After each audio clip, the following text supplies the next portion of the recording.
committed to protecting the constitution. बहुत बहुत शुक्रिया माननीय सभापति जी। मैं आज यहाँ मजलूमों की आवाज बनकर खड़ा हूँ। उन करोड़ों भारतीय मुसलमान और अल्पसंख्यकों की जद्दोजहद और हक की बात करना चाहता हूँ जो इस देश का अटूट हिस्सा हैं। मेरे अल्फाज बंटवारे के नहीं बल्कि इत्तेहाद के हैं। मेरे अल्फाज मायूसी के नहीं बल्कि एक उम्मीद के हैं।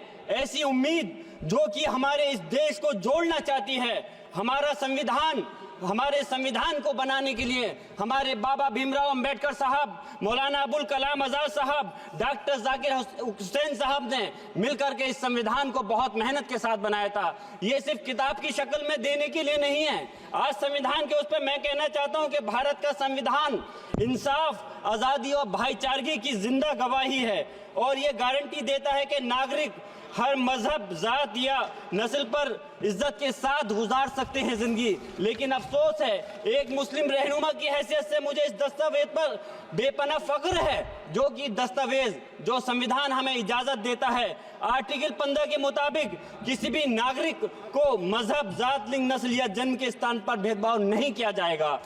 आर्टिकल 19 में बोलने के अभिव्यक्ति की आजादी का हक दिया गया है जो कि हमारे अधिकारी को हक की आवाज को छीनने का आप काम कर रहे हैं। आर्टिकल 25 अपने मजहब को मानने और उस पर अमल करने की आजादी देता है। आर्टिकल 29 के तहत अल्पसंख्यकों के हकों की हिफाजत करने के लिए प्रावधान किए गए हैं।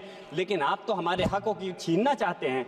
माननीय सभापति जी, मैं आपके माध्यम से कहना चाहता हूं कि आर्टिकल 30 के अंदर अपने तालीमी इदारों को कायम करने और उनके चलाने का हक है, लेकिन हमारे साथ ज्यादती हो रही है। ये संविधान को अगर आप कमजोर करेंगे तो याद रखना ये देश कमजोर होगा, हमारा मुल्क कमजोर होगा। जो संविधान के प्रति वफादार नहीं हो सकते वो हमारे मुल्क के प्रति वफादार नहीं हो सकते। मैं उस संभल की सरजमी से आता हूं जहां पर 15 दिन पहले एक संविधान को कमजोर करने का काम किया गया। वहां पे जिस प्रकार से 5 मजलूमों की जान ले ली गई, जिस तरह से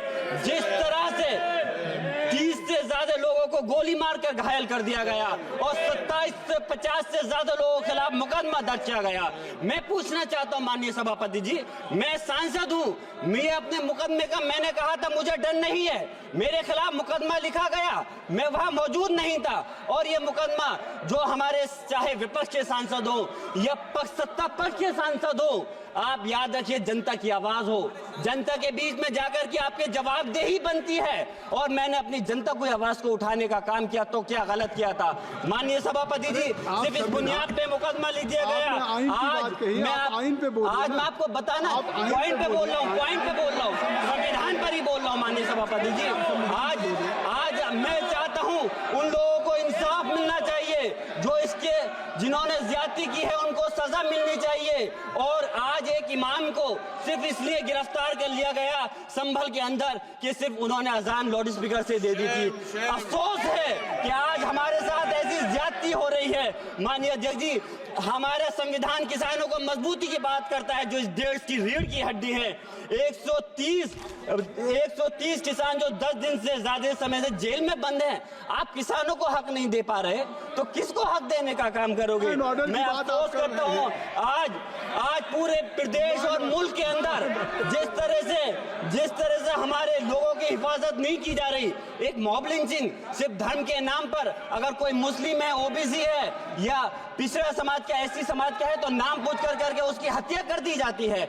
बुलडोजर चलाए जा रहे हैं। हेट स्पीच, अगर कोई हम कुछ बोलते हैं तो हेट स्पीच करके मुकदमा दर्ज कर देते हैं। और जो हमारे धार्मिक आका हमारे सल्लल्लाहु अलैहि वसल्लम की शान में गुस्ताखी करता है उनके खिलाफ कोई कार्रवाई नहीं। मेरे पास समय कम है इसलिए तेजी के साथ में मुझे बोलना पड़ रहा है। माननीय सभापति महोदय जी, ये सवाल बंटवारे का नहीं बल्कि हम वतनों के लिए जिनका जमीर मर गया है उनके जमीर को जिंदा करने के लिए है।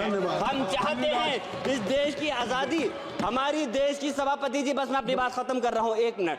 हमारी देश की आजादी के लिए मैं ये कोई बंटवारे की बात नहीं कर रहा, लेकिन हमारे मुस्लिम और हिंदू समाज सब लोगों ने मिलकर के इस देश को आजाद कराने का काम किया था। आज उनके साथ ज्यादती क्यों की जा रही है?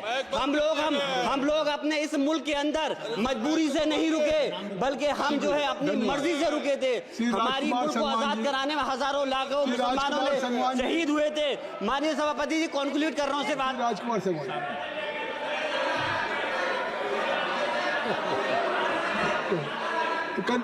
आप कंक्लूड करें ना, आप कंक्लूड कर लें। माइक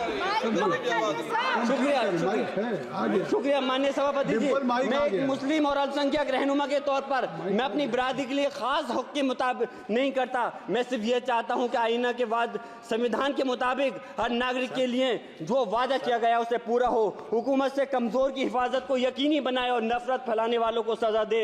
और मैं अपनी बात इस शेर के साथ खत्म करना चाहता हूं जो कि हबीब जालिब का शेर है।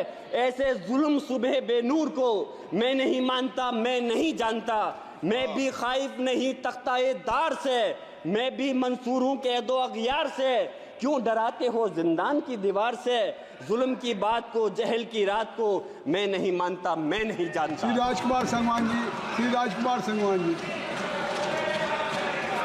अध्यक्ष महोदय,